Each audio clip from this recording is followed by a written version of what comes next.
Vient pour aider. Et aujourd'hui, on se rend compte que peut-être que c'est venu même pour nous mettre au creux de la vague. Parce qu'il faut savoir qui a des problèmes, qu'est-ce qu'il faut faire. Parce qu'il ne faut pas donner, vous donnez 7 millions à Diallo Tikwayi, à Diabostek. C'est normal, si j'ai un problème déjà de véhicule, je vais d'abord acheter le premier véhicule, et puis ensuite. Mais il faut suivre. Il faut aller, Diabostek dit qu'il veut faire un livre, Diabostek dit qu'il veut faire un CD. Vous rentrez avec lui, vous suivez du début jusqu'à la fin. Vous êtes d'abord en amont et puis ensuite en aval. Mais je vais est-ce que vous-même, artiste, musicien, chanteur, est-ce que vous n'êtes pas votre propre problème? Vous venez de le dire tout à l'heure, c'est une carrière qui évolue en dents de scie. Oui. Quand vous avez les millions à ce moment-là, qu'est-ce que vous en faites? Oui, mais quand vous faites tout sauf organiser vous-même personnellement votre carrière. Oh non, si. On organise la carrière. Aujourd'hui, à Bougui, je suis chez des baraques, on organise la carrière. Mais quand vous devez vivre, parce qu'il ne faut pas oublier aussi qu'il y a le mythe. L'artiste a un mythe. Il ne peut pas se retrouver à des endroits où il ne faut pas. Oui, mais l'artiste le sait déjà au commencement. Oui, mais il le sait. C'est pour ça qu'il se prépare. Mais aujourd'hui, si vous n'êtes pas structuré, je vous dis qu'on a fait déjà les états généraux à Bassam sous le ministre Zadi Zaourou pour créer le statut de l'artiste. C'est rangé au calendrier grec. Mais qu'est-ce que vous voulez qu'on fasse? La plus belle fille du monde peut donner que ce qu'elle a. On fait. Aujourd'hui, on croit que la musique, qui est un métier noble, qu'on a rendu avilissant, on croit que c'est quand on est un revue de la société qu'on va faire de la musique. Je suis désolé. Nous pouvons être eux, mais eux ne peuvent pas être nous. Oui, les gens, c'est vrai qu'il y a un regard sur l'artiste, mais je continue de le dire, les artistes eux-mêmes ne sont-ils pas fautifs de ce qui leur arrive? Non, fautifs dans quel sens? Vous ne constatez pas que vous ne savez pas quoi faire de vos millions souvent? Non, pas du tout. Pas du tout. C'est parce que ces millions ne sont pas réguliers. C'est pas régulier. Et si vous devez acheter une maison de 200 000 francs, vous êtes dans la maison de 200 000, 1 million, après 5 mois c'est fini. Mais qu'avez-vous fait justement pour que ce soit régulier, cette rémunération? Oui, cette rémunération doit être régulière quand c'est structuré. C'est tout à l'heure. Mais qu'avez-vous fait vous-même pour structurer votre milieu? On a tout fait. Mais est-ce qu'aujourd'hui on a fait les assises des choses de la jeunesse? À quand les assises? J'ai encore envie de dire, qu'est-ce que vous avez fait de ces résultats?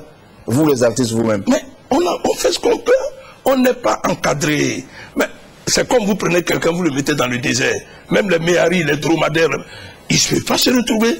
Parce qu'il faut qu'ils sentent déjà où ils vont. Quand vous venez dans une carrière artistique, vous vous fixez un objectif. Je le fais à tel moment. Mais quand il n'y a pas de structure, aujourd'hui la piraterie se fait, ça n'interpelle personne. Ça n'interpelle personne. On ne se réunit pas pour dire, voilà ce qu'il faut faire de la musique, voilà ce qu'il faut faire de la musique. Le monsieur tire la queue de son chat, miaou, il rentre dans le bain, il devient un chanteur. Mais c'est insultant. C'est insultant.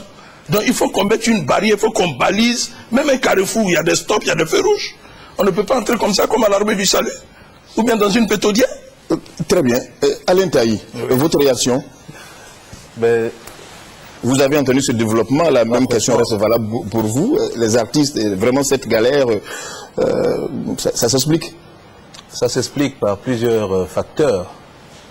Je pense que l'industrie musicale, parce que c'est de cela qu'il s'agit, oui, a connu des moments de prospérité en Côte d'Ivoire, notamment les années 70 à 80, où cette industrie était florissante et où elle rapportait plusieurs dizaines de milliards à tous ces opérateurs. Mais à partir de 90, on observe qu'il y a un déclin progressif de cette industrie, lié d'abord à l'introduction de la cassette qui fait l'objet de piratage, et par la suite, à partir des années 2000, lié à l'introduction des supports numériques. Le CD principalement, mais aussi les disques, les cartes USB notamment. Donc, il y a un changement de modèle économique. Il y a aussi une réaction négative du marché de la musique face aux mutations technologiques. Ce qui fait que face à la faible offre en termes de musique de qualité, originale, disponible dans tous les coins stratégiques de la ville, eh bien, la nature ayant horreur du vide, ce sont donc des opportunistes de tout acabit qui sont arrivés et qui ont proposé de la musique contrefaite au public d'ivoirien, qui eux ne demandent qu'à écouter Mewé, Alpha Blondy et autres Gadiseli. Mais quand ils sont dans l'impossibilité d'avoir des supports originaux, eh bien, ils achètent des supports contrefaits. Donc, le premier problème de la faiblesse des revenus, c'est donc lié à cette mutation technologique. Après, il y a, j'allais dire, je suis désolé de revenir sur ce qu'il a dit, il y a les artistes eux-mêmes. La profession artistique est une profession intermittente. Ça veut dire que l'artiste n'est pas un salarié comme un fonctionnaire qui reçoit un salaire tous les mois. L'artiste, c'est exactement comme le paysan. Il y a 2 traites pour le café et le cacao. Le monsieur, il sait qu'il a des charges, il a une famille, il a des enfants qui vont à l'école. Il n'a que 2 traites dans l'année, mais il gère l'année par rapport à 2 traites. Donc, l'artiste, normalement, devrait aussi, puisqu'il sait que sa profession est intermittente, qu'il n'a pas de revenus réguliers, gérer de façon à ce que les périodes de faste, exactement comme on le dit dans la Bible, hein, que les périodes fastes servent, les vaches grasses servent à nourrir les vaches sèches. Et ça ne se passe pas. Là où je le rejoins, et c'est le rôle de l'État, c'est de mettre en place le système de régulation qui va permettre de ponctionner les gros revenus de l'artiste en période faste pour constituer une sorte d'épargne pour lui, une épargne contrainte. Vous voyez? Donc un système de cotisation qui permet à l'artiste, à chaque fois que ça marche, de mettre de l'argent de côté, de manière à ce que quand il ne tourne pas, lorsqu'il ne produit pas de disques, eh bien cet argent qu'il a épargné c'est extraordinaire qu'on n'y ait pas pensé depuis. Lui être reversé. Monsieur Alain Taï, c'est quand même extraordinaire qu'on n'y ait pas pensé depuis. On y pense. Il ne faut pas simplement y penser. Mais voilà, la question, c'est après avoir pensé, quelle modalité on met en place pour que la chose se fasse. Je sais, puisque je suis au ministère de la Culture, que une réflexion est en cours. Il a parlé du statut des artistes. C'est même plus une réflexion, puisque le texte est pratiquement prêt. La question, c'est que il y a 10 ans, on était dans l'instabilité institutionnelle. Un ministre arrive aujourd'hui, un autre arrive demain. En l'espace de 10 années, il y a eu près de 5 ministres de la culture. Il n'y avait pas de continuité dans la gouvernance de la culture. Il y avait des ruptures constantes de cette gouvernance-là.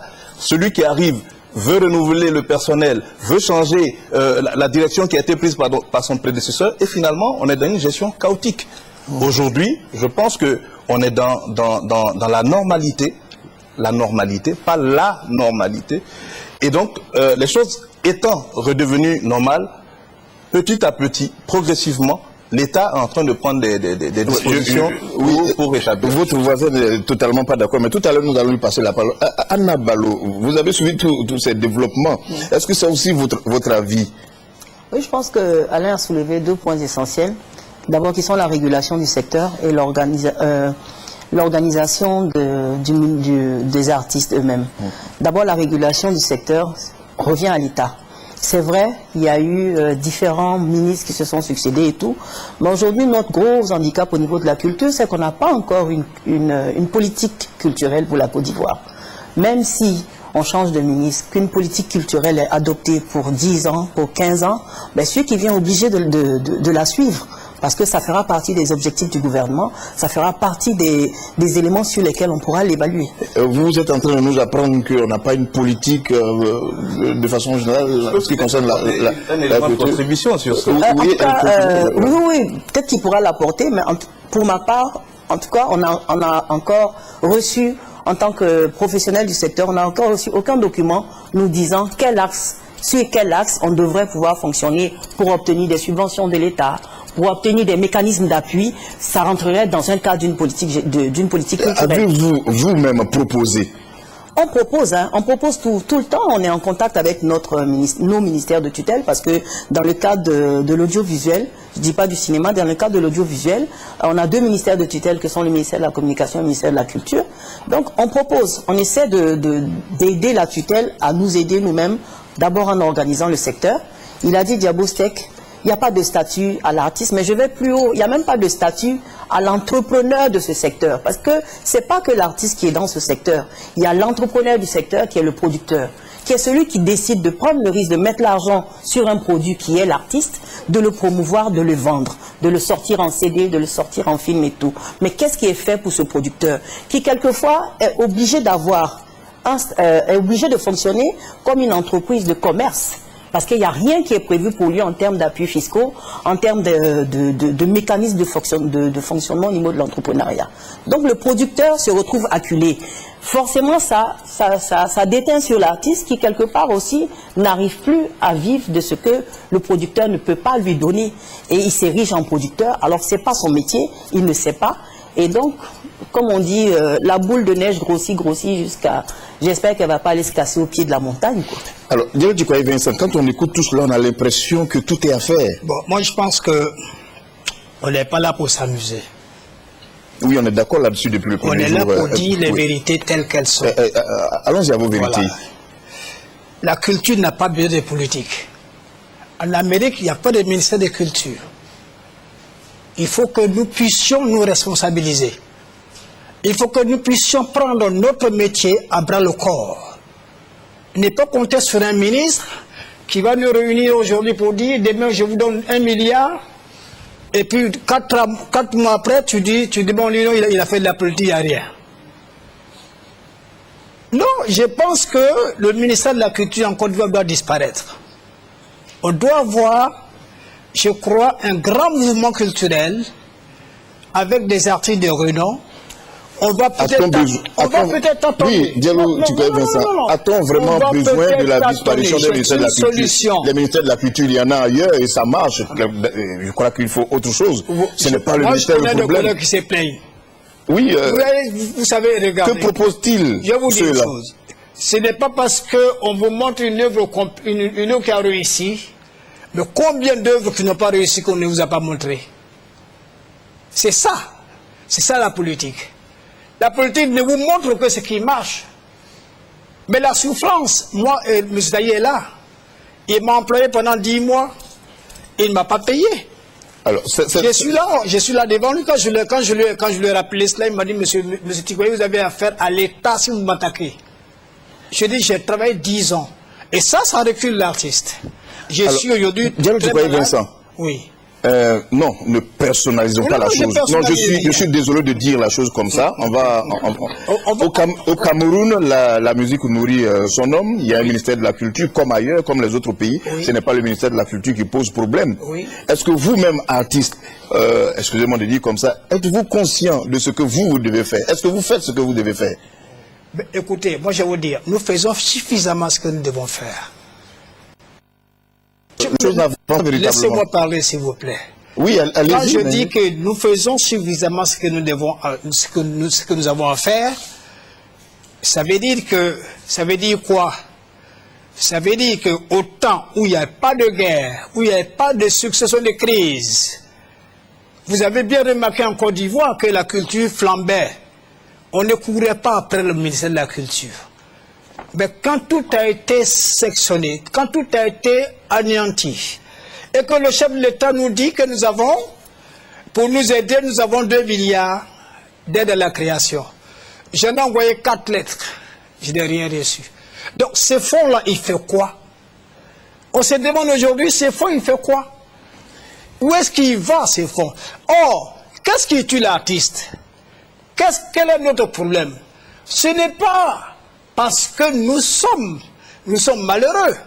Mais quelqu'un qui ne travaille pas, qui s'assoit devant sa porte, voyant son voisin prendre sa voiture, aller au travail et revenir, il meurt, celui-là. Mais Diallo Djikoya Vincent, moi jusqu'à présent, quand je vous écoute, je suis aussi désolé de constater que c'est la mentalité de l'assisté aussi que vous développez.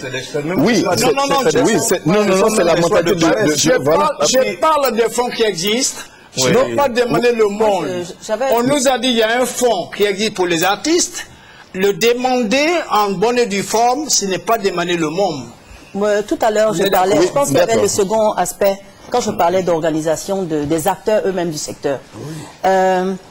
Chaque fois, il y a 10 000 associations qui existent dans le secteur, hein, selon les disciplines et tout.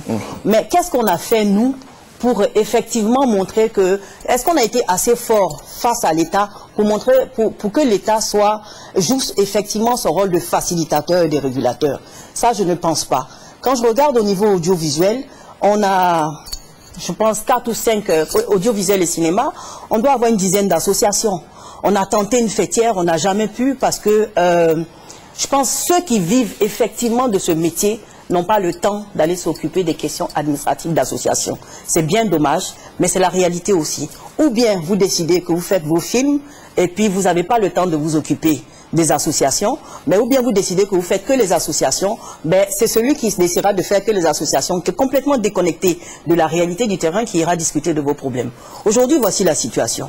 Donc, quand on dit que l'État doit réguler, je ne dis pas qu'on a besoin d'un État tuteur et tout. Non, on ne veut pas de ça. La culture est un métier qui est jugé comme le travail d'un chirurgien. Si votre disque ne plaît pas, ben personne ne va l'acheter. Si votre film ne plaît pas, personne n'ira au cinéma. Si votre pièce de théâtre ne plaît pas, personne ne viendra la voir. C'est l'un des rares métiers où vous êtes jugé sur les résultats. Donc, pour moi, l'État assisté, et je pense que le gouvernement actuel même ne suit pas cette politique, c'est un gouvernement libéral. Ça rentre parfaitement dans les secteurs du métier de la création. On veut être libre de créer, de vivre, d'en vivre et de gagner notre argent. Mais il faut que nous-mêmes, effectivement, on ait la maturité de s'organiser. Peut-être qu'il faut réfléchir à des mécanismes qui fassent que on trouve quelqu'un qui puisse gérer nos associations et puis aller discuter pour nous face à l'État. Mais je reviens à la politique culturelle pour répondre un peu à Vincent, à Alain. Il faut une politique culturelle. Les États-Unis ont une politique culturelle. Quand les États-Unis décident de nous envahir avec des séries qui nous parlent de sida, de protection, des séries qui nous parlent de la suprématie des États-Unis, des séries qui nous parlent de hamburgers à manger et tout. C'est bien réfléchi. C'est bien réfléchi, hein, il y a une politique en dessous. Donc pour moi, pourquoi est-ce que la Côte d'Ivoire, je vais dire, il y a des initiatives qui sont là, mais tant que c'est pas encadré et c'est pas comme on dit, la promotion n'est pas facilitée par l'État, mais ça va être difficile. Je ne veux pas d'une culture assistée, on ira nulle part. Très bien. Diabostek. Diabostek et puis on a... Oui. Merci. Bon, tout à l'heure je disais, vous dites que Diallo demande à être un éternel assisté. Non, il ne s'agit pas de ça. Il s'agit de structurer le secteur. Je vais citer Mme Dagri Diabaté qui est passée, qui avait mis la culture, le ministère de la Culture à un haut niveau. Il y a eu le Massa, il y a eu les Grafolies. En fait, c'est cette ouverture de... Mais Baïs Pinto tombe malade, ça n'interpelle personne. Mais vous croyez que quoi? Baïs Pinto n'est pas quelqu'un de la rue. Baïs Pinto, c'est une référence. C'est la meilleure voix, je dirais, de l'Afrique. Et je mets quiconque au défi. Il chante dans tous les registres. Mais ça doit interpeller, c'est un patrimoine culturel qu'il faut sauver. On ne va pas laisser Baïs Pinto à l'agonie. C'est pas normal. On réagit, mais sporadiquement. Et la suite, il faut un environnement périn. C'est de ça que je parle. Quand les gars sont organisés, ils ont une structure. Maintenant, entre nous-mêmes, quand on n'est pas organisé, je vais vous donner une maxime que j'ai mis. Prendre le poulet pour le mettre dans le poulailler, ça fait du propriétaire. Mais comment le poulet doit être mis dans le poulailler, ça fait du poulet lui-même.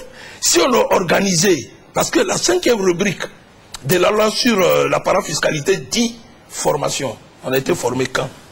Parce qu'on parle d'instabilité, mais l'administration de continuité, ça fait 2 ans on est dedans. On va prendre le Burida. Jusqu'à présent, le conseil de gestion est provisoire. Pendant combien de temps? Ou alors, on retire le nez et on conduit nous-mêmes notre bateau. Ou alors, on veut nous guider, mais il ne faudrait pas qu'on nous fasse naviguer à volo. Moi, là, je ne suis pas d'accord. Et puis quand on dit la vérité, on a peur de la politique, on est obligé de se... on dit, ah, monsieur Joe, si tu parles, mais attendez, mais il faut qu'on parle quand même. Parce qu'on ne va pas rester là, et puis les gens sont en train de mourir. On meurt parce qu'on atteint l'extrême pauvreté. Très bien, et les gens font ce qu'ils peuvent. C'est de ce constat que nous sommes partis pour faire... monsieur Alain Taï. Oui, je voudrais d'abord faire une mise au point et répondre à Diallo Tikwayi Vincent en lui disant de façon claire et nette, et devant toute la nation ivoirienne, qu'il n'a jamais fait partie de l'effectif du Sénac. Il n'a jamais été membre du personnel du Sénac, donc à ce titre, il n'est pas un salarié de l'organisation que je dirige. Nous avons eu une collaboration sur des aspects de promotion du théâtre. M. Diallo Tikwayi s'est montré inconvenant par un certain nombre d'attitudes. On lui a notifié par lettre que nous n'étions pas d'accord avec sa façon de procéder, puisqu'il voulait se livrer à une activité de collecte de fonds auprès des Ivoiriens. Nous avons dit non à cela et nous avons mis fin à sa mission en tant que délégué du pôle théâtre de Cocody. Voilà. Cela dit, je reviens à Diabostek pour dire qu'il a été secrétaire général ou président du SIAMIC, qui est un syndicat. Bien sûr. Mais justement, pour vous dire que les syndicats, c'est des organismes de lutte qui conquièrent des droits Et en l'espèce, peut-être qu'il devrait nous faire le bilan des acquis de son syndicat. On est dans un pays qui se veut démocratique, où donc, à la suite de Alain Ballot, les citoyens, qui sont aussi artistes, qui sont médecins, qui sont agronomes, qui sont agriculteurs, s'organisent et en fonction des intérêts de leur corporation, eh bien, mènent des actions vis-à-vis de l'État qui a des structures pour cela, pour conquérir des espaces. Si les artistes se réunissent, qu'ils définissent eux-mêmes leur statut, comme les journalistes l'ont fait, et qu'ils vont le présenter à la tutelle, qui entérinent cela, qui va s'opposer à cela en Côte d'Ivoire ici? Mais il faut reconnaître qu'ils sont eux-mêmes dans l'anarchie. Nous sommes nous-mêmes, puisque je me comprends, je me compte moi-même dans la catégorie des artistes, nous sommes nous-mêmes dans une forme d'anarchie. Nous sommes dans une guerre de chapelle. Nous sommes dans des systèmes qui, finalement, nous desservent. Cela dit, la question de la politique culturelle qui remonte au ministre Bernard Dadier, qui a été reprise par le ministre Bernard Zadi-Zaourou, a été finalisée par le ministre Komoué. Et au jour où je vous parle, monsieur le ministre de la Culture et de la Francophonie, monsieur Maurice Bandama, m'a fait l'honneur de diriger un comité qui a donc revisé le texte de politique culturelle. Au jour où je vous parle, les 141 articles de cette politique culturelle sont littéralement bouclés. Nous attendons que le ministre revienne de mission pour les lui présenter, de manière à ce que, comme ça se fait dans un État organisé, ce texte soit proposé au gouvernement. S'il reçoit le quitus du gouvernement, eh bien, qu'il aille à l'Assemblée nationale pour faire l'objet d'une loi de la République qui va s'imposer à tous et qui va donc permettre à la culture d'avoir une boussole. Très bien. On a bouclé pratiquement 30 minutes. Je voudrais vous prier. Je voudrais vous. Permettez-moi. Oui, je vous laisserai parler. Je fais une précision. Je vous laisserai parler. Non, je ne veux pas personnaliser le débat. Non, je vous laisserai parler, Diallo Chikoye Vincent. Oui, parce vous que parlerez tout à l'heure. La réponse qu'il faut. Avec votre permission, et avec beaucoup de respect pour vous, je voudrais que vous fassiez l'effort. Nous avons fait 30 minutes. Les 30 premières minutes, nous avons dit des préoccupations, mais les solutions concrètes ne sont pas venues. Faisons en sorte qu'on n'ait pas à personnaliser véritablement ce débat pour que les 60 autres minutes, nous puissions parler véritablement du théâtre qui intéresse tout le monde et du cinéma qui intéresse tout le monde. Vraiment, je voudrais que vous fassiez violence sur vous-même pour qu'on passe à l'autre étape en parlant du théâtre. On se pose la question s'il existe encore en Côte d'Ivoire. La question mérite vraiment d'être posée. Parce qu'aujourd'hui, à Abidjan ou partout en Côte d'Ivoire, l'on n'aperçoit plus d'affiches indiquant la présentation d'une pièce de théâtre dans une salle. Il est également rare aussi de voir à la télévision des spectacles de théâtre. Les comédiens se battent comme ils peuvent, mais le résultat est insignifiant. Aujourd'hui, leur vœu est qu'on crée des salles de théâtre. Herman Niamien. Les années 70 et 80 ont enregistré les beaux jours du théâtre ivoirien. À cette époque, les Ivoiriens étaient de grands amoureux du théâtre. Chaque semaine, ils étaient nombreux à envahir les salles du théâtre de la cité de Cocody, le centre culturel Jacques Aka de Boaké et bien d'autres salles dédiées à ce temps pour suivre des pièces telles Les Mangeurs de poulet crevé d'Agué Daniel, Adamo Champion de l'ensemble Côté-Bas et bien d'autres représentations très appréciées des populations. Elles avaient aussi la possibilité de suivre les prestations de ces comédiens à travers le petit écran. Et cela tous les jeudis en 15. Théâtre chez nous était leur émission préférée et personne ne voulait à cette époque la rater. Malheureusement, cette période où ces artistes ont servi de beaux spectacles aux amoureux du théâtre a commencé à disparaître. Mais qu'est-ce qui a bien pu causer ce déclin? Non, pas que c'est fini, mais les gens veulent en finir avec. Mais sinon le théâtre est là. Et le théâtre demeure. Parce que si aujourd'hui, il y a des films qui passent à la télé, des films de cinéma qui passent à la télé, je pense que c'est grâce aux acteurs de théâtre. C'est tout ça, le théâtre n'est pas fini parce que les acteurs existent. C'est plutôt les espaces qui sont finis. Dès qu'on nous a enlevé le théâtre de la cité, les choses ont commencé à sombrer. Parce qu'il n'y a pas de salle de spectacle. Vous savez, c'est difficile pour un comédien d'aller dans une salle de cinéma pour jouer. Nous avons essayé, ça n'a pas marché. Parce que ce n'est pas fait pour ça.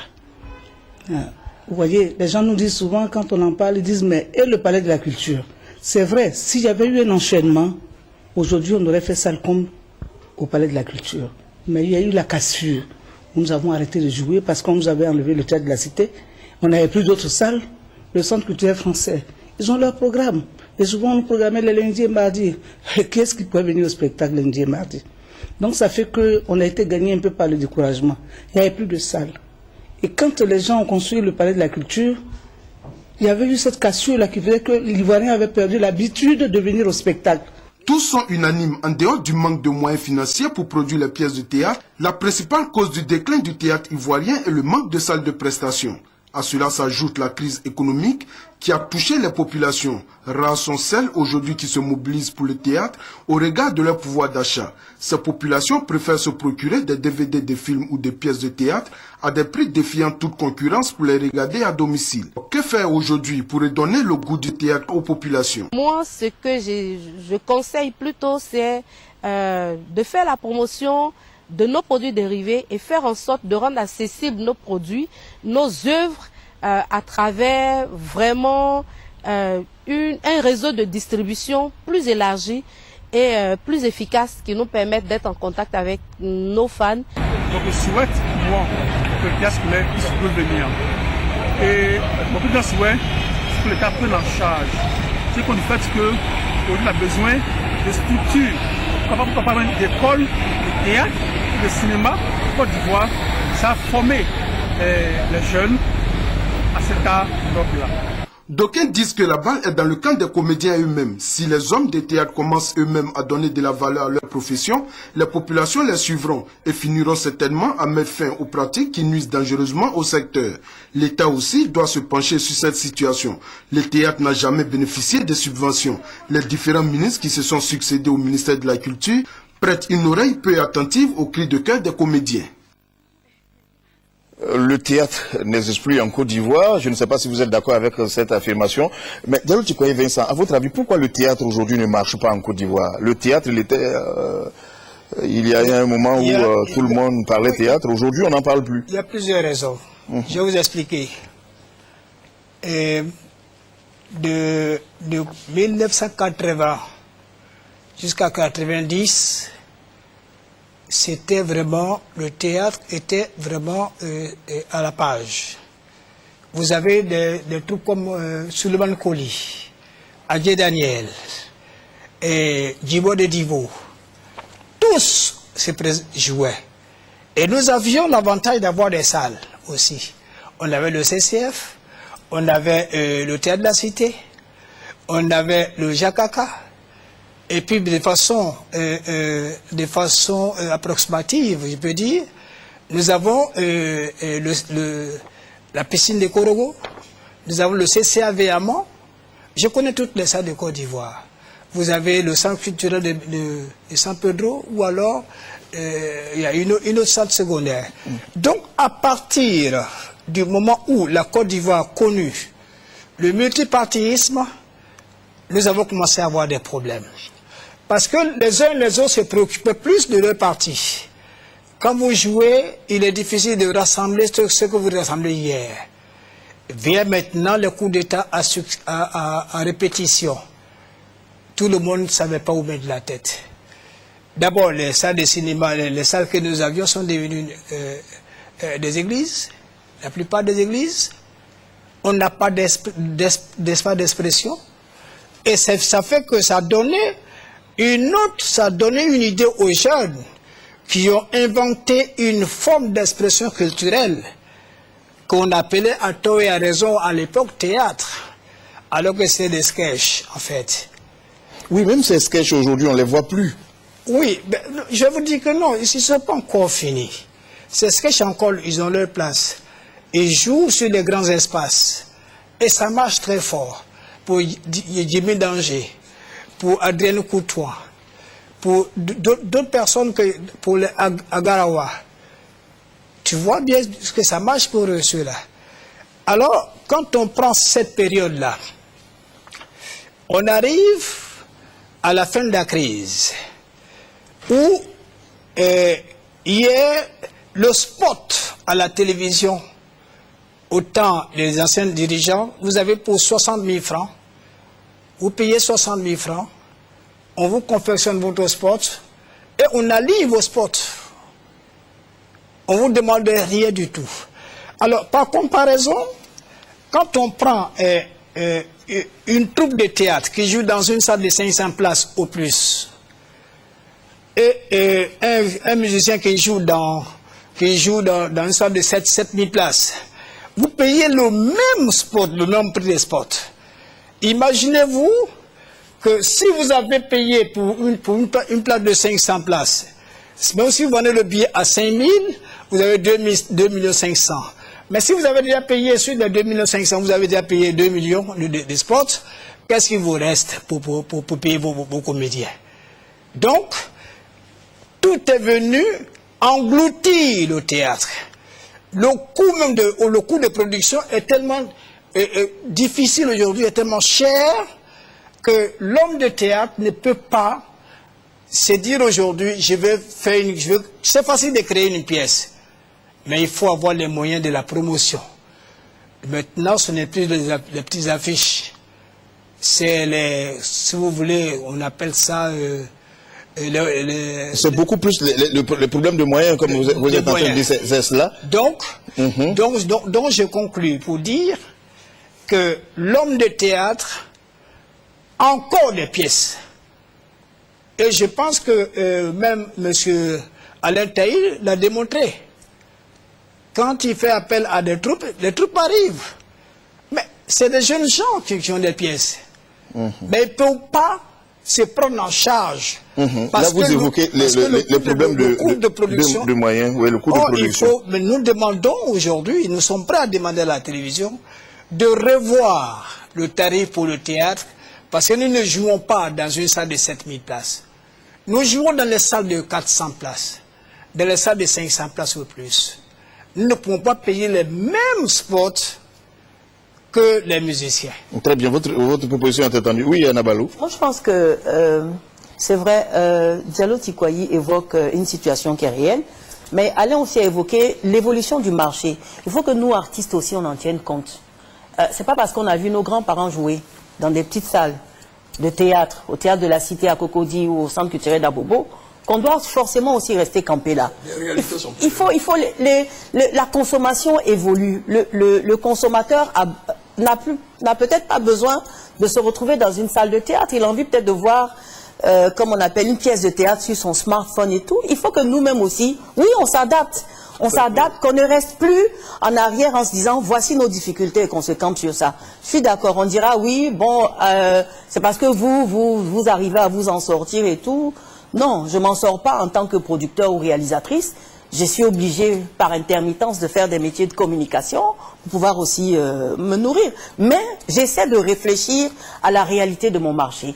Et c'est quand je demande l'appui de l'État, c'est à ce niveau. On a besoin d'études, on a besoin de données pour nous dire aujourd'hui que la musique ne marche plus juste en concert et que bon, on va aider à la mise en place d'une plateforme, une initiative que vous avez commencée, qui est très bien, mais ça, il faut appuyer. C'est pas de donner l'argent aux chanteurs, c'est d'appuyer ce genre d'initiatives communautaires qui permettent de promouvoir et de faire vendre les œuvres que nous produisons. Donc, Diallo dit, les talents existent. Moi, je regarde un peu dans ce que la plupart des films, cinéma aujourd'hui, utilisent des comédiens du théâtre. Oui, c'est des comédiens du théâtre qu'ils utilisent. Ils n'utilisent pas des comédiens qui sortent de Actors Studio. C'est ceux du théâtre qui viennent pour jouer dans nos films.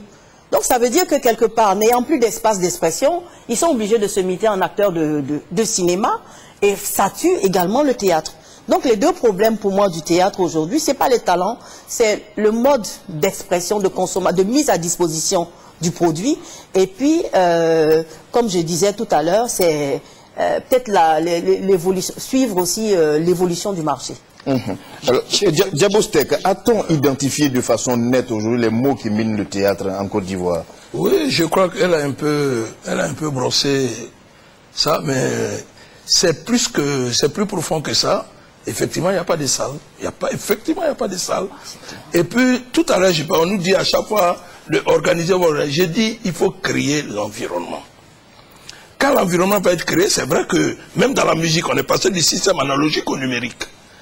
On est obligé de suivre. Mais ça n'empêche pas qu'on puisse baliser. J'ai dit qu'il faut créer un environnement périn pour ce qui est acteur, comédien, qui est artiste musicien, qui est acteur de cinéma. Il faut le faire.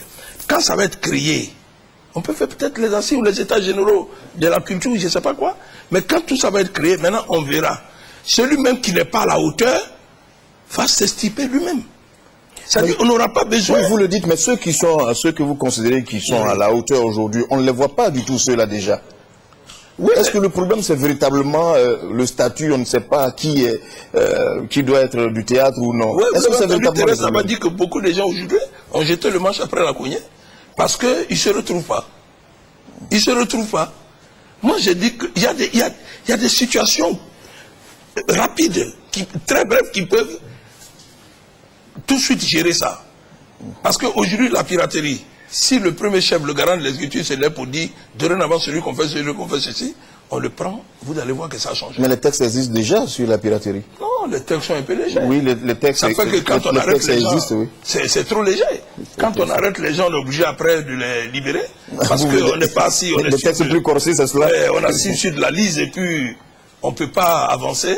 Alors donc, il faut créer ça. Et puis maintenant, libérer la loi sur la copie privée. Tout à l'heure, la fille en a parlé. Ça va soulager, ça va être un Expliquez bien cela aux téléspectateurs. La loi sur la copie privée. Sur la copie privée, c'est-à-dire tout support audiovisuel vierge qui rentre assujetti à une taxe. C'est fini. Au-delà de l'audiovisuel, c'est tout support qui peut servir à copier une œuvre de création.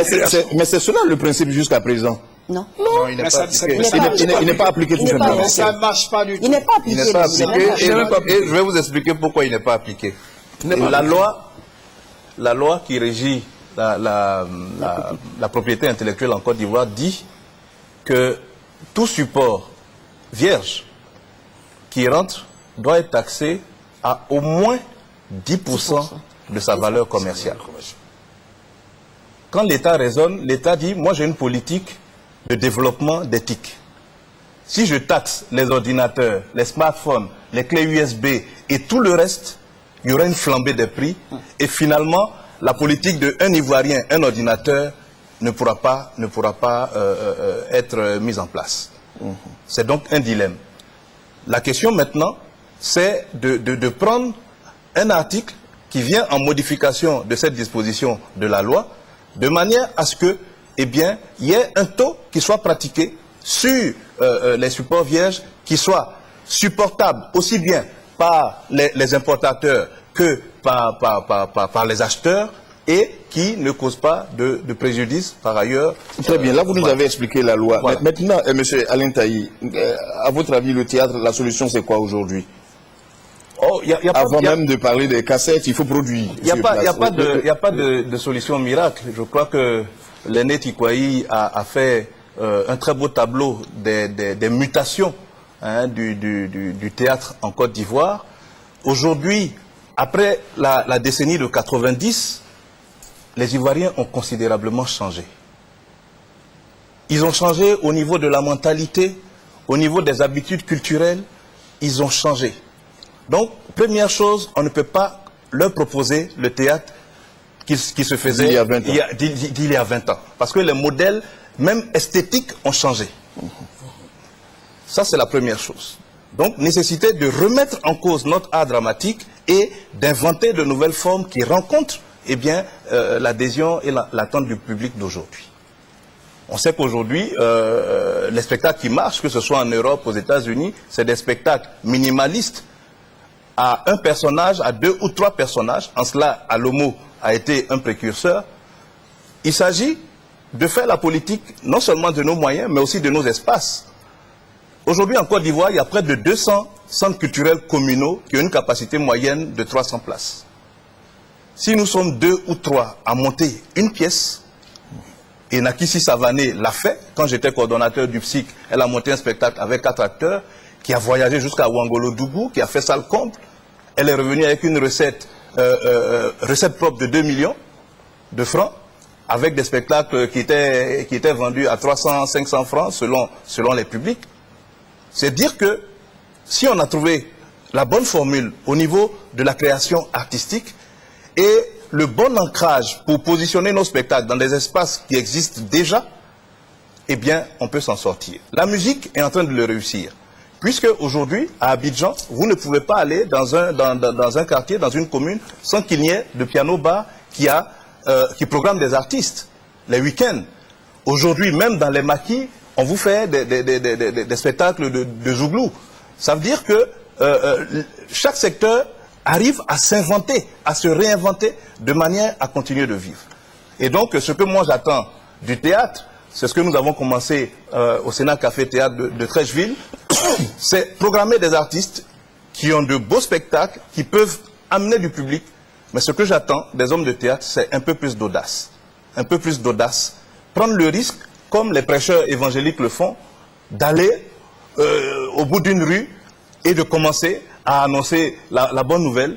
Parce que partout où un homme s'arrête pour parler à un autre homme, eh bien, il y a un intérêt qu'il suscite. Ce n'est pas totalement votre avis, Vincent Diallo-Tchikwayi? Je pense que le théâtre, il est noble. D'abord, qu'est-ce que c'est que le théâtre? Il faut qu'on l'explique, parce que peut-être elle ne comprend pas. Le théâtre, c'est d'abord un texte. C'est un décor, c'est un costume. C'est, si tu veux, c'est une régie lumière et son. C'est pas un spectacle qu'on exporte facilement. Et c'est pour ça que le théâtre a une maison spécifique, qui a toutes les commodités pour accueillir le spectacle, pour le respect des téléspectateurs. Quand elle me dit, il faut mettre ça sur les machines, oui, mais avant de mettre sur les machines, il faut d'abord créer. Et avant de créer, il faut les moyens toujours. Donc, elle revient, elle me retrouve. Ce n'est pas une affaire. C'est pas si c'est. À supposer que l'État donne les moyens. Vous le laissez terminer. Pour construire une salle de théâtre digne de vous le laissez terminer. Au minimum 2 ans, 3 ans. Qu'est-ce qu'on fait en entendant? Oui, et vous le laissez terminer et vous interviendrez. Je n'ai pas fini. Je dis, nous avons les moyens de nous créer du théâtre. Je vais vous dire, qu'est-ce qui a fait le Palais de la Culture? Qu'est-ce qui a fait ce magnétisme pour le Palais de la Culture? Dès qu'il y a un événement, quand on dit c'est au Palais de la Culture, on dit c'est sérieux. Le monde se lève, il s'en va. Mais tu vas aller dans une petite salle pleine d'étoiles d'araignées. Tu vous dis, j'ai fait du théâtre là. Les gens sont même pas... Mais Diallo, le Palais de la Culture ne vous a pas interdit tout de même. Non, je le dis. Il y a combien de pièces de théâtre dans une salle comme au Palais de la Culture? Citez-moi dans 2 ou 3. Monsieur Alain Taï, vous pourrez laisser Diallo Tchikwayi Vincent terminer. Vous pouvez laisser Diallo Tchikwayi Vincent terminer. Le fait qu'il y ait une maison qui porte le nom de la culture, ça crée des réflexes chez l'Ivoirien. Si tu en crées aux 2 plateaux aujourd'hui pour dire il y a un théâtre aux 2 plateaux, qu'on n'a pas emprunté un salon pour un jour pour jouer, que c'est un théâtre vraiment fini, les gens vont d'abord voir par curiosité, et ils vont aimer. Ça devient un... Oui, je suis votre raisonnement, mais en même temps, mon sourire veut dire tout simplement, est-ce que le Palais de la Culture vous est interdit? Est-ce qu'on ne peut pas faire du théâtre là-bas? C'est juste une question de... Je n'ai jamais dit que le Palais... Non, c'est juste pour comprendre. Je n'ai jamais dit que le Palais... Très bien. Si je peux répondre là-dessus. Bon, très rapidement, et puis... Vous avez dit que le théâtre est en agonie. Donc, il s'agit de tout refaire. Tout refaire, c'est réapprendre aux Ivoiriens à aimer l'art dramatique. Et ce n'est pas en allant au Palais de la Culture qu'on va leur réapprendre cela. Moi, j'ai programmé récemment 5 poids lourds du théâtre ivoirien. Adrienne Coutouin, Marie-Louise Asseux, Bazé Thérèse, Maïla Bombe, Amélie Wabei, qui ne sont pas des moindres dans ce pays. Pour une salle de 200 places, on a fait des spots télé, on a fait des annonces, elles sont même venues à midi ensemble. On n'a pas pu remplir la jauge. On n'a pas pu remplir la jauge de 200 places. On retrouve ce que je disais. J'ai dit, on n'a pas pu remplir la jauge de 200 places. On ne peut pas imposer au public un mode de consommation du produit artistique. On ne peut pas le lui imposer. Les choses ont changé. Quand Vincent, quand Diallo Tchikwayi me dit, c'est pas, il faut mettre la scène et tout, mais au cinéma c'est ça. Un réalisateur, c'est qu'il ne passe pas derrière la scène, le même principe du théâtre. Donc c'est une scène aussi qu'on met, c'est de l'éclairage, c'est de la régie. Mais aujourd'hui, est-ce qu'on a cherché à savoir comment est-ce que l'Ivoirien veut consommer du théâtre? On n'a aucune base de données là-dessus. On va au ministère, est-ce qu'on peut avoir une étude qui nous dise simplement que les gens ont envie de voir du théâtre au marché, que les gens... Le Sénac a commencé, comment vous avez appelé ça? Le week-end du Sénac. Non, pas le week-end, le théâtre surprise. Oui, le flash théâtre. Le flash théâtre. Quand j'ai reçu l'annonce sur ma page Facebook, j'ai rigolé, j'ai dit, tiens, je l'ai appelé, j'ai dit, tiens, allez, j'aimerais me faire surprendre en ville en train de jouer une pièce de théâtre avec vous. Peut-être que ça détendrait les gens, ça décrypterait, excusez-moi, ça détendrait l'atmosphère Et puis bon, ce serait une autre forme d'expression qui permettrait aux comédiens d'aller vers le public. Aujourd'hui, la consommation artistique est très intimiste. On regarde son clip sur son smartphone, on s'assoit plus 10 heures devant la télé, on va plus s'asseoir, à moins que ce soit vraiment de gros artistes, même quand on programme au niveau musical un gros calibre, on est obligé quelquefois de mettre de l'humour, vous en savez quelque chose, ou des choses comme ça. Ça veut dire que le mode de consommation a évolué. Donc il ne faut pas qu'on reste, Diallo, je suis d'accord, mais il faut qu'on accepte le jugement du public et qu'on accepte de se soumettre au jugement du public. Et que le public consomme autre chose, oui. Oui, je voudrais apporter vraiment un éclairement. Nous avons commencé à jouer au Soleil de Goudi devant 6 personnes. Il y avait Ouida, il y avait Lance Touré, et nous avons pris les 6 000 pour aller manger. C'était 1 000 francs. Le lendemain, c'était 120 personnes. Le surlendemain, la salle était débordée. Il faut insister. Parce que les gens perdent, c'est vrai qu'ils ont perdu le réflexe. Et Taï il le dit souvent. Et c'est pour ça, justement, il faut persister. Son espérance me plaît. Parce qu'à force de jouer, un jour, il sera débordé du monde. Déjà, s'il y a sur 200 places, il a 100 places. C'est déjà quelque chose de gagné. C'est un progrès, c'est sûr. C'est déjà quelque chose de gagné. Il ne faut pas dire que ça passe parce que ça a changé, donc il faut l'adapter facilement. Non. Il faut, forcément, non. Mais il faut persister dans ton métier. Ce que tu as appris, c'est ce que tu dois jouer. Tu ne dois pas inventer autre chose que ce que tu as appris. Oui, mais c'est évident que les goûts ont changé tout de même. Non, absolument. Le théâtre s'appelle le théâtre. Il n'a pas autre coloration. De quel goût parlons-nous? La musique, c'est la musique.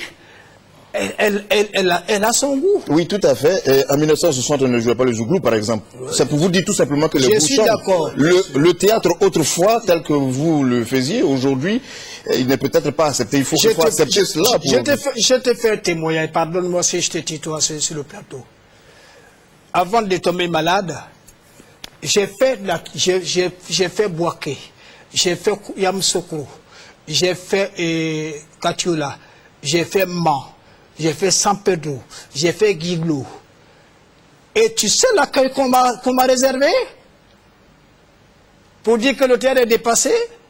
Mais c'est les maires qui me recevaient chez eux. Et dans la rue, je ne pouvais pas passer. Grand frère, tu viens quand? Grand frère, on apprend que tu te bats pour le théâtre. Très bien, ça veut dire qu'il y a un marché. J'ai dit qu'il faut qu'on persiste. Voilà. Il faut que le Sénat persiste. Il n'y a pas à se décourager, il n'y a pas à se détourner de la voie du véritable théâtre. Très bien, ça veut dire que vous l'avez démontré, il y a un marché qui existe. Alors, une question qui s'adresse à tout le monde, à la fois là, on va répondre vraiment en 1 minute parce qu'on a 5 minutes pour passer à l'autre sous-thème. À votre avis, dans l'affaire, vous êtes d'accord sur beaucoup de choses, mais qui ne semble pas jouer sa partition pour que le théâtre revive? Moi, je crois qu'il y a un élément capital qui manque dans notre dispositif. Les artistes existent et les salles, quoi qu'on dise, elles sont là. On peut, par un système de scénographie, adapter les salles qui existent au spectacle théâtral. Le CCF, l'Institut français, même sans sa grande salle, arrive à programmer du théâtre. Parce qu'ils font de la scénographie, que ce soit dans la salle d'exposition ou au théâtre de verdure. Donc, ceci pour dire que les artistes existent avec les spectacles. Le public est là. Ce qui manque au milieu, c'est le diffuseur. L'organisateur de spectacles de théâtre. Celui dont c'est le métier, qui est un professionnel, qui a vu la dernière pièce de Tikwayi, qui dit Tikwayi, moi je te programme sans date. On signe un contrat, le monsieur a assez de contacts pour aller mobiliser du sponsoring. Tikwayi n'a plus à s'en faire, il a un contrat pour 100 dates. Et il tourne. Ce genre de professionnel n'existe pratiquement pas en Côte d'Ivoire. C'est un métier. C'est un métier. L'un des entrepreneurs et de la culture. Voilà, il y en a. Les jeunes qui m'écoutent, le métier de diffuseur d'œuvres artistiques est un métier à prendre ici et maintenant. À partir de ce moment-là, vous allez pouvoir prendre des pièces de théâtre, des spectacles de danse et les mener partout sur le territoire de Côte d'Ivoire et même au-delà. Diabostek. Ouais, je pense qu'il a tout dit. Mais je vais encore fustiger l'État. Il faut qu'il s'y mette. C'est très important. J'ai dit qu'il faut créer l'environnement. Quand tout ça sera créé, parce qu'il faut donner le goût aux gens. Il faut leur dire il n'y a que ça. Si vous ne faites pas ça, voilà ce qui peut arriver. On a vu ça pour les boissons. On a vu ça aujourd'hui. Donc il faut, je dis toujours, il faut qu'on crée des états généraux et puis qu'on discute. On peut y arriver. Sans animosité, sans invective, on discute vraiment en homme sérieux et puis on va y arriver. Vous le pensez, Anna Ballo? Moi je rejoins Alain quand je dis, en fait il faut aujourd'hui montrer qu'on peut gagner, que le théâtre peut faire gagner de l'argent aussi bien à celui qui le fait qu'à l'État ou bien à, comme on dit, au secteur public et privé. Il faut que la culture sorte juste du domaine artistique pour que le volet business, je dirais, puisse prendre le relais et permettre aux artistes de pouvoir travailler librement, s'exprimer librement et gagner leur vie. Tant qu'on restera, tant que l'artiste, je vais dire le comédien sera lui-même son producteur, l'acteur principal, quelquefois même le cadreur pour nous, ce qui nous concerne au cinéma, quelquefois pour la musique, c'est lui-même, voilà, la billetterie. Mais c'est pas possible. L'artiste ne s'exprime plus, il fait tous les métiers à la fois, il fait pas son métier. Et c'est normal qu'aujourd'hui, on se retrouve au niveau artistique à ce niveau. Il faut permettre aux entrepreneurs de ce secteur, dont les tourneurs, comme il a parlé, les producteurs, de pouvoir installer des entreprises viables qui permettent comme on dit, de faire fonctionner, de faire marcher les produits que sont les artistes. La dernière chose que vous demanderez, Diallo Tikoye Vincent, pour faire revivre le théâtre, ça peut être quoi? Pour faire revivre le théâtre, il y a un aspect important que j'ai pas oublié, que j'avais oublié. En France, le métier, c'est le métier d'intermittent. Ça veut dire quoi? Tu produis un certain nombre de spectacles, tu participes à un certain nombre de spectacles et tu cotises en même temps pour ton chômage. Est-ce que vous voyez ce que je veux dire? Ça veut dire que l'artiste n'a pas besoin de l'État. Chaque fois qu'il joue, il y a un organisme qui est là, qui fait des prélèvements sur son cachet, de sorte que le juge se met en chômage, il a de l'argent dans les poches. Il n'a même pas besoin de burida. Ça, je mets ça un peu... c'est la proposition que vous faites. Je donne ça à mon jeune frère pour qu'il étudie parce qu'il connaît bien le domaine et pour que nous puissions y arriver. Et puis la deuxième chose, c'est que, Diabo, tu te souviens, nous avons présidé des comités pour les producteurs de spectacles en Côte d'Ivoire. On ne voudrait plus que n'importe qui produise des spectacles en Côte d'Ivoire. Il faut avoir une licence. Et pour avoir une licence, il faut avoir fait 10 ans. C'est l'État qui régule. Donc, et ça, je demande à Alain de revoir cela pour que nous ayons des producteurs crédibles, qui nous montrent leur background, qui nous montrent leur fond, qui nous garantissent beaucoup de choses. Donc ce serait à vous-même déjà de faire le gendarme afin d'aider les autres. C'est vraiment, c'est ma dernière conclusion. Alors on va tirer les rideaux. Après le 6e art, on va parler du 7e art, le cinéma. Combien y a-t-il encore de salles de cinéma en Côte d'Ivoire? Une question simple qui appelle une réponse impossible. On a encore de grands réalisateurs sur place, il n'y a pas de doute. Mais aujourd'hui, on produit rarement des films comme Au nom du Christ, comme Hold Up à Kossou, comme L'herbe sauvage, comme La femme au couteau. Pourquoi donc? La réponse avec Herman Niamie. Le cinéma ivoirien est agonisant. Les réalisations se font au compte-gouttes. Passé la période où Timothée Bassori avec La femme au couteau, premier film ivoirien, avait fait rêver les cinéphiles en Côte d'Ivoire. Fini aussi l'époque où la Côte d'Ivoire était sur la première marche du Festival panafricain du cinéma de Ouagadougou FESPACO avec Guéli de Lanciné Kramo Fadiga et Au nom du Christ de Roger Nyombala. Le 7e art ivoirien est dans la déchéance. Si des réalisateurs tels fait Henri Dupac, Yéo Kozoloa et Désiré Ikari ont fait les beaux jours du cinéma ivoirien avec de belles productions, ce n'est pas le cas aujourd'hui. Les raisons de la perte de vitesse, selon les professionnels, sont à rechercher dans l'inorganisation du secteur. À ce jour, aucune disposition institutionnelle ne réglemente ni ne protège efficacement la profession de cinéaste. La Côte d'Ivoire n'a pas de statut pour l'artiste. La Côte d'Ivoire n'a pas de statut pour la subvention de la création. La Côte d'Ivoire n'a pas de subvention pour la diffusion. On ne fait que compter sur la francophonie, sur l'humour et autres. Un autre problème fondamental du cinéma ivoirien est la question du financement de la production cinématographique. Le cinéma coûte cher et sans soutien de l'État ou des structures spécialisées, le cinéma ne sera que l'homme de lui-même. À cela se pose aussi le problème de diffusion. Les rares réalisateurs qui arrivent à sortir un film n'ont pas d'espace de diffusion. Aujourd'hui, le pays ne dispose plus de salles de projection. À Abidjan, il ne reste que 2 salles. Les autres ont été transformées en salles de spectacle, soit utilisées comme lieu de culte. La plupart des films ivoiriens sont mal vendus et ne se retrouvent que sur le continent africain, ce qui soulève la question de la distribution. À ce niveau, les amateurs et les pirates sont les maîtres du jeu. Le boom des VCD, DVD et autres devices constitue un véritable danger pour le cinéma ivoirien. Anabalo, il y a une image qui frappe tout le monde, il n'y a plus de salles de cinéma en Côte d'Ivoire, ça veut dire que le cinéma n'existe plus. Est-ce que c'est une conclusion trop rapide? Si le cinéma existe, il s'est déporté ailleurs. Je pense qu'aujourd'hui on fait des films pour les diffuser en télé, ou on fait des films pour aller au FESPACO, les diffuser dans des festivals, mais il existe, il n'a pas disparu. Luambala est en production, je crois, en ce moment. Il y a des jeunes qui essaient de faire des films avec du numérique. Il y a un jeune qui, il y a 2 ou 3 mois, a eu un prix au festival un festival à Monaco. Il existe le cinéma, mais aujourd'hui, il ne peut pas être mis à la disposition du public ivoirien. C'est dommage parce qu'il y a quelques bons films. Justement, c'est cela le souci. Quel est le problème pour qu'on ne puisse pas regarder nos propres films? Il n'y a pas de salle. Il n'y a qu'une seule chaîne de télé qui ne diffuse que 24 heures sur 24, malheureusement qui ne peut pas faire 32 heures sur 24, qui a un cahier de charges à remplir, je pense. Et puis, les financements pour faire des films. Parce que ça coûte cher de faire un film, on peut le faire pas cher, mais ça coûte cher de faire un film. Les mécanismes de financement qui existent, il y a un intervenant qui le disait tout à l'heure, sont surtout au niveau de la francophonie. Au niveau de la Côte d'Ivoire, il y a des mécanismes qui existent au niveau du ministère de la Culture, mais j'avoue que, en tant que professionnel, je ne connais pas les conditions d'accès à ces fonds. J'ai tenté, on a écrit du courrier, jusqu'à présent on est en attente. Il y a des personnes qui ont accès à ces financements.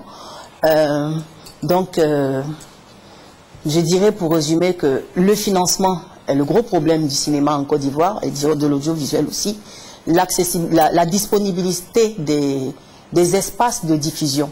Parce qu'il n'y a pas de salle, toutes les salles ont été transformées pratiquement en église. Et parce qu'elles ne servent plus au cinéma, justement. Ou en magasin. Et le fait parce que aussi... ça ne sert plus au cinéma. Quand ça ne sert plus au cinéma, ça va servir à autre chose, naturellement. Oui, parce qu'à un moment donné, ça ne servait plus au cinéma.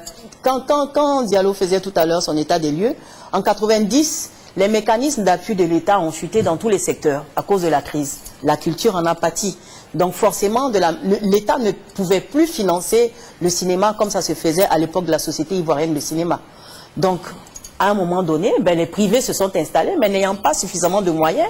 Moi, je dirais qu'on était en avance sur les Nigérians parce qu'il y a pas mal, comme on dirait, l'anago du coin qui quelquefois était l'Ivoirien qui se mettait derrière comme on dit, le qualificatif anango pour faire son petit métier de cinéaste, qui produisait de petites choses. Ça pouvait être le mariage ou à côté du mariage, le petit truc qu'on projette dans la petite salle, d'où l'origine des petites salles dans les quartiers. Ça existait. Mais est-ce qu'à un moment donné, l'État a regardé ce phénomène pour dire qu'il faut qu'on le récupère pour le promouvoir? Les Nigérians sont partis de là aujourd'hui, ils ont fait Nollywood. Ouais. Pourquoi est-ce qu'à chaque fois, on lance un mouvement et on n'est pas en mesure de le récupérer pour le promouvoir? Nous, le privé aujourd'hui, quand l'État, dans les années 90, a commencé à baisser les bras dans le soutien au financement, mais il y a des jeunes producteurs, des entreprises de production qui se sont montées, qui ont décidé de pouvoir faire vivre cet art-là. Mais qu'est-ce qui a été mis en place pour ces entreprises? Une entreprise de production qui achète une tasse vide, je dirais une carcasse vide de frigidaire pour faire un film pour de la figuration et que les impôts vous disent qu'on vous le taxe au prix de l'achat d'un frigidaire normal, quand vous expliquez que c'était pour faire une film, c'est une carcasse vide avec la facture et tout, qu'on ne vous le reconnaît pas. Quand on vous taxe le matériel que vous faites rentrer, comme du matériel qui va servir à de l'informatique ou bien du matériel qui va servir pour faire de la photo sans appliquer ce que les accords de Nairobi prévoient, mais j'ai dit c'est tous ces mécanismes de régulation qu'il faut que l'État voie. Ensuite, les modalités d'accès aux financements locaux d'abord, parce que les financements internationaux, on a tous les modalités d'accès. Les modalités d'accès aux financements locaux. Et puis bon, qu'on soit ingénieux, la France a bien créé les SOFICA. Ce sont les sociétés de financement du cinéma et de l'audiovisuel. C'est de la même façon que le Trésor lance des appels à... Comment vous dites ça? Pour mobiliser des fonds obligations, sur le marché, voilà, des obligations. un peu obligataire. Mais la France, la plupart des pays le font pour financer leur cinéma et l'audiovisuel parce qu'ils savent que ça coûte cher. On décide qu'on a besoin de 2 milliards pour faire 2 films ou 3 films dans l'année et qu'on demande à des gens d'investir là-dedans. On leur garantit un retour sur investissement au bout de 2-3 ans avec du bénéfice. Mais je pense qu'il y a des gens aujourd'hui qui s'intéressent à ce secteur. Moi, je vois des jeunes qui sortent de petites productions. Quand vous leur demandez, ah, j'ai mon grand frère douanier qui a financé ma production, ou bien c'est ma sœur qui s'intéresse à ça et qui a mis un peu d'argent à ma disposition. Ça veut dire qu'il y a des gens aujourd'hui qui ont envie de mettre de l'argent dans ce secteur. Mais qu'est-ce que l'État fait pour garantir à ces gens ce retour sur investissement? Il y a eu un moment où l'État de Côte d'Ivoire a financé le cinéma. Absolument, il y a eu la Société ivoirienne du cinéma qui a été financée. Oui, absolument, c'est justement... Le FESPACO est parti d'ici. Justement, c'est la question que je me pose toujours. C'est-à-dire qu'au moment où l'État vous finance, tout va bien, et puis après vous-même, vous ne prenez pas la main. Non, pas que tout aille bien, je suis désolée. Quand vous dites que l'État finance et tout va bien, les financements de l'État, ok, ça a été fait, mais je ne sais pas si Nwambala vous dira qu'il est riche des films qui ont été financés. Mais pourquoi vous ne voulez jamais vous prendre en charge? Mais si, on se prend en charge. Aujourd'hui, ce sont des entreprises de production privées qui soutiennent ce secteur. C'est une affaire privée, le cinéma? C'est une affaire privée. C'est tellement privé que chaque fois quand je vous entends demander à l'État, je vois un paradoxe. On voit un paradoxe en cela. On ne demande pas de financement de l'État. Moi, je dis, aujourd'hui, je n'ai pas besoin que l'État me remette de l'argent, mais j'ai besoin de mécanismes d'allègement fiscaux, par exemple. On ne peut pas me taxer, on ne peut pas taxer une entreprise de production comme on taxerait une entreprise, je ne sais pas moi, informatique ou bien, peut-être l'exemple n'est pas bien choisi, mais on a un métier spécifique. Il faut réfléchir aux mécanismes de défiscalisation de notre secteur et aux mécanismes d'appui. Parce que on met de l'argent. En fait, la promotion de la culture, c'est un rôle régalien. Ça ne nous appartient pas, le privé. C'est un rôle régalien d'abord. Le privé s'y est mis en Côte d'Ivoire parce qu'à un moment donné, l'État a été défaillant. Oui, et Diabosek, oui, vous êtes totalement d'accord, vous développez la même idée? Oui, un peu, mais j'ai dit que le FESPACO est parti d'ici. Aujourd'hui, il y a l'Office national de cinéma qui est parti d'un endroit qu'on a délocalisé. Bon, quand vous dites qu'on veut des éternels assistés, non. J'ai dit, l'État ne doit pas dire j'ai donné. L'État doit dire j'ai organisé. Et je vous ai répondu oui. Qu'à partir d'un moment, lorsqu'on vous tend la main, il va falloir marcher seul un moment.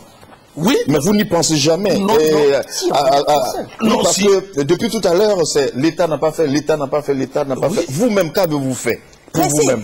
Allez dans nos entreprises de production. On fait d'abord. Il y a des productions, il y a tout. Moi, je dis pilote. Si on était laxiste ou on était dans une certaine léthargie, vous allez dire, on le fait. Mais il n'y a pas de suivi. On veut être boosté. On veut être poussé. C'est tout. Mais c'est la Alain Taï. Oui, on reviendra à vous tout à l'heure. Oui, Alain Taï. C'est tout.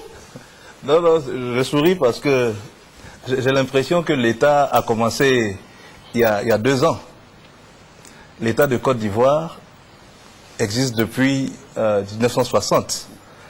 Et la politique de l'État, d'un gouvernement à un autre, s'inscrit dans la continuité. Donc ce qui s'est fait hier avec la SIC, s'est poursuivi avec le Sénac, qui a financé, peut-être avec des ressources amoindries, mais a financé. Le Sénac, avec tout le matériel audiovisuel qu'il avait, puisque cela est passé maintenant à l'ONACSI, a soutenu la production nationale, a fait faire des films avec ses rails, avec ses caméras, avec ses techniciens. Donc ça aussi, il ne faut pas qu'on l'oublie. Aujourd'hui, l'ONACSI a été installé.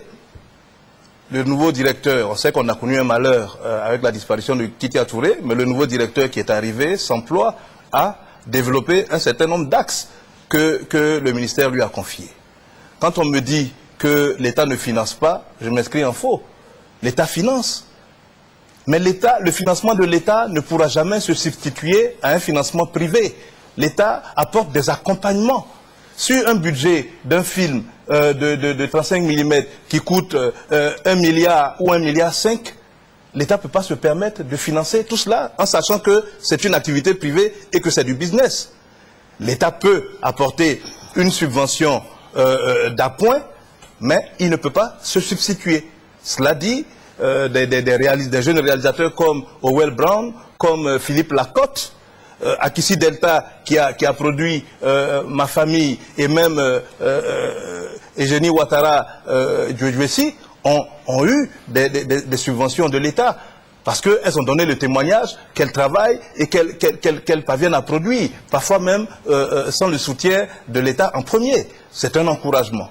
Je pense que les choses vont aller progressivement en s'améliorant, mais la question épineuse qu'elle a évoquée et sur laquelle je reviens, c'est la question de la diffusion. Quand on produit un film à grand budget, à 500 millions, et qu'on n'a que 2 salles, Primavera et La Fontaine, qui font à peu près 600 places, les 2 salles réunies, si même vous faites votre ticket à 5 000 francs, sur combien de séances vous allez amortir l'investissement de 500 millions pour penser même à le rentabiliser? En 70-80, il y avait 60 salles de cinéma en Côte d'Ivoire. Aujourd'hui, des salles dignes de ce nom, il n'y en a que 2. Que vous avez dit à il n'y en a que 2. À partir de ça, vous ne pouvez pas bâtir une industrie prospère. Vous ne pouvez pas bâtir une industrie prospère. Qui a construit les salles en 60? Mais c'est Yacouba Silla, qui est un commerçant. C'est la famille Diaby, qui sont des commerçants. Cinéma, égalité, fraternité et liberté. Égalité à Williamsville, liberté aux 220 logements et fraternité à Koumassi. Voilà. Ce sont des commerçants, je m'excuse d'employer ce terme, des commerçants du là, qui ont flairé le business, qui ont senti que le cinéma pouvait rapporter de l'argent et qui ont mis de l'argent dedans. Parce que, avant tout, le cinéma est une affaire de privé. Les grandes sociétés de distribution qui ont existé à l'époque, les films Malou, c'est des privés qui prenaient le risque financier d'aller chercher des films sortis aux États-Unis ou en France et qui venaient les proposer en Côte d'Ivoire à un public qui, ma foi, pouvait aller au cinéma Le Paris ou au cinéma Les Studios. Mais est-ce qu'on peut penser qu'on n'aime plus le cinéma en Côte d'Ivoire? On aime le cinéma. On aime le cinéma. On aime le cinéma. On n'arrive pas à faire le plein des salles. On aime le cinéma, mais il y a un modèle. Oui, Diallo Tikoye Vincent, on n'arrive pas à faire le plein des salles. Oui. Même quand une salle existe, même quand il y en a 2, on ne fait pas le plein. Avant d'arriver à remplir les salles, je voudrais rebondir un peu sur ce qu'elle a dit. Vous savez, dans un débat, quand vous avez les mêmes problèmes, ne vous précipitez pas à dire non, il n'y a qu'à faire, il n'y a qu'à faire, il n'y a qu'à faire. Avant tout, vous dites la même chose. C'est ça le problème. Mais il y a un phénomène. Il faut situer les époques. Il y a eu une époque que moi je connais, à partir de ce que je connais, de Nyuambala, avec Gondo Pierre, qui nous ont fait un bon film qu'on appelait Au nom du Christ. Au nom du Christ. Nous avons M. Dupont, Duparc plutôt, qui nous faisait des beaux films et qui a même glané des prix. Mais quand tous ceux-là ont disparu, exactement comme le théâtre, les vidéastes ont pris la place. Donc, nous avons vu à Akissi Delta, nous avons vu les productions approximatives où le son vraiment est approximatif, on dit la vérité. Vous pensez que le cinéma, voilà, il faut pas la production audiovisuelle nigériane est de meilleure qualité? Ils ont commencé en faisant des films escamotés, avec, on voyait la pêche dans l'axe de la caméra, les acteurs avaient un jeu fort, même les doublures qui se faisaient. Diallo est en train de mettre un débat sur la table, qui est l'une des plaies de notre secteur aussi, le débat de l'audiovisuel et du cinéma. Non, le débat de l'audiovisuel et du cinéma. Parce que jusqu'à un moment donné, les vidéastes ont été mis à la lisière de ce métier. Parce que c'était les cinéastes qui étaient les plus grands, les nobles de ce métier, ils tournaient en 35 et tout. Mais ce n'est pas la réalité. Aujourd'hui, celui qui rend accessible un film à l'Ivoirien, c'est le vidéaste. faut reconnaître son mérite, il faut reconnaître le travail qu'il fait. C'est pas parce que Akissi Delta fait des films où il y a des problèmes de son, on n'a pas d'ingénieur du son. À part la télévision, montrez-moi un ingénieur de son privé à l'extérieur, en dehors des studios de musique. Montrez-moi un ingénieur de son privé. On va laisser Diallo Chikwaye Vincent développer son idée. Voilà, il ne connaît pas mon secteur. Peut-être que j'ai péché aussi en disant qu'il fallait améliorer. C'est tant mieux, mais il ne connaît pas le secteur de l'audiovisuel et du cinéma, donc il ne faut pas aussi qu'il juge ceux qui sont en train de travailler comme Akissi Delta ou quoi, qui font l'effort de mettre à disposition des productions qui font plaisir au public, et pas que le public ivoirien. Anna Balou, on donne la parole à Diallo Chikwaye Vincent pour terminer. Je ne suis pas sur ce plateau oui, allez-y, Diallo Chikwaye Vincent. Dénigrer mes collègues. On a le droit de juger mon œuvre. On a le droit de dire c'est bon ou c'est pas bon. Mais me le disant, on m'arrange. On me permet de voir mes faiblesses. Ce n'est pas une agression. Tout à fait, c'est compris. Alors, donc, je voulais vraiment la rassurer là-dessus. Je dis, il y a une période où, quand les grands cinéastes que nous connaissions ont disparu, les jeunes Ivoiriens, comme cela s'est fait au théâtre, ont occupé le terrain. Ils ont occupé le terrain avec la vidéo et ils nous ont donné des choses. Les thèmes sont bons, mais le son, le jeu est très bon, mais le son n'est pas bon. Et que M. Alain Taï me dise, oui, à l'époque c'est ça. Mais oui, c'est parce que c'est ça que... C'est parce qu'ils ont été critiqués. Au fur et à mesure qu'ils se sont améliorés. Bien sûr. C'est ça que nous parlons. On est dans un processus très bien. Alors, attention, on avance doucement. Ce que je suis en train de dire, si c'est mal pris, c'est qu'on n'est pas artiste. Un artiste doit dire, j'ai pris note de ce que vous avez dit, parce que tout ce qu'on dit contre l'artiste ou pour l'artiste est bien pour l'artiste. Très bien. En même temps, quand je vous écoute aussi tous, je suis désolé de le dire comme ça, je comprends pourquoi les artistes ont des problèmes. Excusez-moi, cette question s'adresse à tout le monde. Comment est-ce que le Burkina Faso a réussi Diabostek en matière de cinéma? J'ai dit que le FESPACO est parti d'ici. Oui, il est parti d'ici, on a compris. Mais comment est-ce que le Burkina Faso l'a réussi et l'a récupéré? Mais moi, quand vous parlez de réussite du Burkina, c'est sûr que... Oui, s'il vous plaît, je vous poserai la même question. Oui, parce que le Burkina Faso, tout le monde le sait, c'est là-bas le talent des Yélengas, il y a beaucoup plus de films. Sur quel plan, ça dépend. Vous considérez qu'il n'y a pas de réussite à ce niveau, au Burkina? La Côte d'Ivoire fait mieux en matière de cinéma que le Burkina? Mais absolument. Ah oui, vraiment, je l'apprends. Non, c'est... Non, j'avoue que je l'apprends. Non, il ne faut pas l'apprendre. C'est ce qui est juste, c'est parce que eux, ils ont trouvé un créneau, je ne vais pas citer...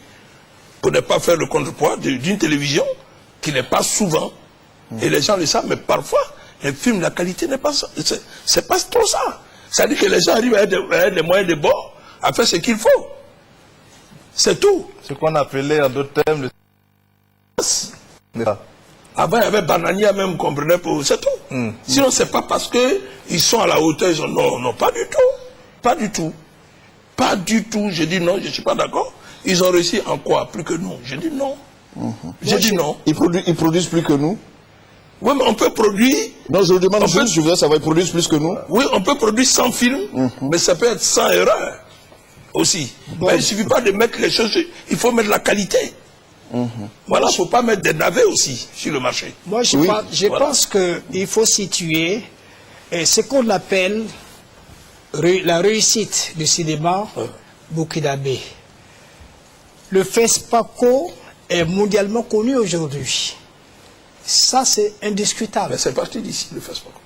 Oui, ça vous l'avez dit, mais vous ne l'avez pas su le garder, le FESPACO. Il ne nous appartient plus. Voilà, bon, on n'a plus que 8 minutes, on va exploiter et pas vraiment dans le conflit. Voilà. Donc pour nous, et dès l'instant où les Américains, le monde entier, arrivent à soutenir cette action, c'est qu'il y a à l'intérieur de l'action quelque chose d'intéressant. Il ne faut pas jeter le propre sur tout.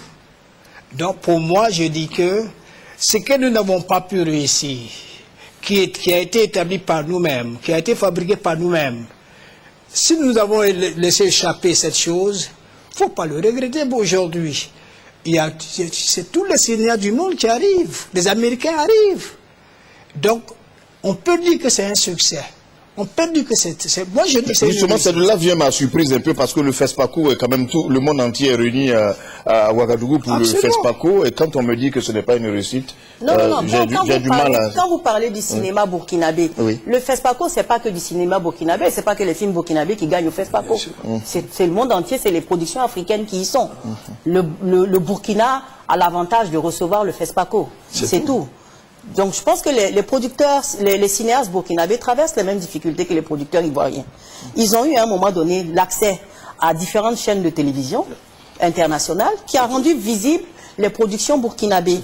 Et quoi qu'on dise aussi, ils ont un mécanisme d'appui. Ce n'est pas du financement total, global de leur film. Ils ont un mécanisme d'appui structuré, organisé, parce que ceux qui sont à la tête de ces mécanismes ont eu la chance de fréquenter des organismes internationaux et ils sont venus appliquer ces méthodes.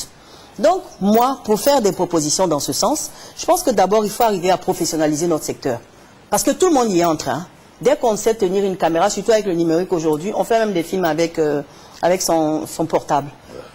Je ne dis pas qu'il faut retourner au 35, mais il y a des règles cinématographiques, il y a un langage, il y a une grammaire cinématographique qu'il faut pouvoir respecter afin de respecter le téléspectateur ou le spectateur. Professionnaliser le secteur, c'est quoi? C'est les écoles. Je me réjouis que l'UNSAP vienne d'ouvrir un volet cinéma, audiovisuel et tout. J'espère que d'ici 2-3 ans, on aura de bonnes graines. Ensuite, rendre les contenus disponibles. Le DG de la RTI, quand il discutait avec les producteurs, quand il les a reçus, quand on fait des productions, il ne faut pas les faire que pour la Côte d'Ivoire.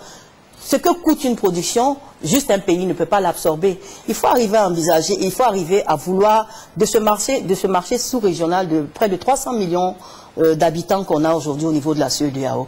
Donc c'est de faire des productions qui soient aussi bien, qui puissent être appréciées des Ivoiriens, mais être appréciées de la sous-région. Et je dis on n'a pas échoué, parce que quand je regarde aujourd'hui votre grille au niveau de la RTI, mais je dirais que peut-être 40 ou 50% de vos productions sont ivoiriennes. Ça veut dire qu'il y a des gens qui produisent avec leurs propres moyens, mais qu'il faut encourager. Il faut acheter leurs productions, il faut les acheter à des prix décents, et il faut aussi permettre que ces productions-là puissent aller à l'extérieur. Et pour finir, je reviens encore sur le rôle de régulateur et de facilitateur de l'État. Il faut pas, c'est vrai, c'est du business, c'est le privé, mais on fonctionne dans un État, hein, on ne fonctionne pas dans une jungle, quoi. Il faut que quelque part, l'État puisse permettre d'encadrer ce secteur. Moi, voici mes propositions pour notre secteur. Alain Taï, sur le cinéma toujours, je prenais l'exemple du Burkina Faso qui, pour moi, était épatant. Oui, les analyses ont montré que je me trompe complètement. Non, c'est vrai que le Burkina a une belle vitrine du cinéma qui est le FESPACO, mais derrière la vitrine, il y a le fonds de commerce. Le fonds de commerce, c'est la production nationale en termes quantitatifs et qualitatifs. Il y a eu les années du succès du cinéma, on va dire du cinéma sahélien, où des films produits au Burkina, au Mali, au Sénégal ont prospéré parce que, à l'époque, l'éthique occidentale était favorable à ce type de film qui peut-être rappelait un certain exotisme. Voilà. Mais maintenant, je crois que les choses ont évolué. Aujourd'hui, Howell Brown, qui est un jeune réalisateur qui utilise le numérique, a pu être étalon de bronze au dernier FESPACO. Les règles ont changé voilà. depuis le FESPACO Pour dire que la production ivoirienne est une production de qualité. Un film comme Le Mec Idéal ou même le projet Run de Philippe Lacotte a été accepté par un comité à Cannes. Et ce film bénéficie de financements importants, dont celui de l'État. Tout ceci montre bien que le cinéma ivoirien, c'est vrai, n'a pas encore atteint le niveau qu'on a connu dans les années 80 avec Nwambala, Henri Duparc et j'en passe, mais c'est une entreprise de construction. Il ne faut pas oublier qu'on revient de loin, tout est à refaire, l'État a beaucoup d'urgence, mais en même temps, l'État sait accompagner quand il faut. Et vous arriverez à vous mettre d'accord, vous les artistes? On est d'accord. On est d'accord, hein. On est d'accord. Mais dites-vous franchement que vous n'êtes pas d'accord sur tout. Oui. Il n'explique que 3 minutes. Oui, Diallo, tu connais bien ça. Moi, je veux rappeler un événement qui m'a choqué. Alors, en 1 minute, parce qu'il ne nous reste plus que... Quand j'ai vu, par exemple, le financement de la Côte d'Ivoire derrière un grand film qui avait déjà son financement, qui n'avait pas besoin réellement de notre petit CFA. Et le ministre s'est affiché avec vraiment ces mondes-là pour dire que la Côte d'Ivoire a financé. Alors que, comme Anna le dit ici, elle a écrit combien de fois des dossiers qui n'ont pas eu de financement. Moi, je pense que ce temps de complexe extérieur doit maintenant s'arrêter. On doit nous faire confiance davantage. On doit nous responsabiliser. Et j'avais proposé à Paris, j'ai proposé que si vous voulez donner l'argent à l'artiste, nous ne sommes pas des gestionnaires, on le reconnaît. Nous sommes des mauvais gestionnaires. Mais mettez-nous un comptable. Si c'est 10 millions que nous donnons, il y a des chapitres de dépenses. Et chaque fois que nous voulons dégager un chapitre de dépenses, le type, il le justifie, et puis ça avance. Moi, je pense que réellement, il y a beaucoup de choses à faire dans ce pays. Il y a beaucoup de choses à faire dans ce pays. Très bien, il est vraiment l'heure, il est déjà l'heure. Anna, la seule dame qui est parmi vous, je vais lui laisser la possibilité de conclure cette émission. S'il y a un seul message à lancer à l'État de Côte d'Ivoire pour que le théâtre marche, la musique aussi, et que le cinéma remarche, qu'est-ce que vous direz? Que l'État simplement nous fasse une étude pour comprendre l'importance de ce secteur-là dans le développement de la Côte d'Ivoire. Peut-être quand on verra les milliards que la culture peut rapporter à l'État, on aura un regard plus sérieux sur nous. Et en direction des artistes, je dirais simplement, laissons tomber nos égos, mais essayons de voir l'intérêt de la profession, l'intérêt de notre intérêt, et mettons-nous ensemble pour faire avancer les choses. Mettons-nous face à l'État très fort. C'est tout ce que je peux dire. Oui, j'ai entendu Diallo Tikoaï Vincent dire qu'on prenne les responsabilités. J'ai envie de dire que vous, les artistes, vous devez prendre vos responsabilités et qu'on ne vous commande pas vos responsabilités. Non, nous on prend déjà nos responsabilités. En tout cas, je suis très heureux de vous avoir provoqué avec cette dernière élection. Merci à Anna Valo, merci à Diallo Tikoaï Vincent, merci à Diabo Tek et à Alain Taï. Merci d'avoir accepté d'être venu sur notre plateau. Le débat pour ce soir s'est terminé. Qu'est-ce qui explique la grande reculade du cinéma ivoirien, du théâtre, de la musique? Et pourquoi les Ivoiriens, les artistes précisément, ne vivent plus de leur art? Vous avez mieux compris ce soir avec des artistes et des écrivains de premier rang. Merci de nous avoir suivis. Très bonne soirée.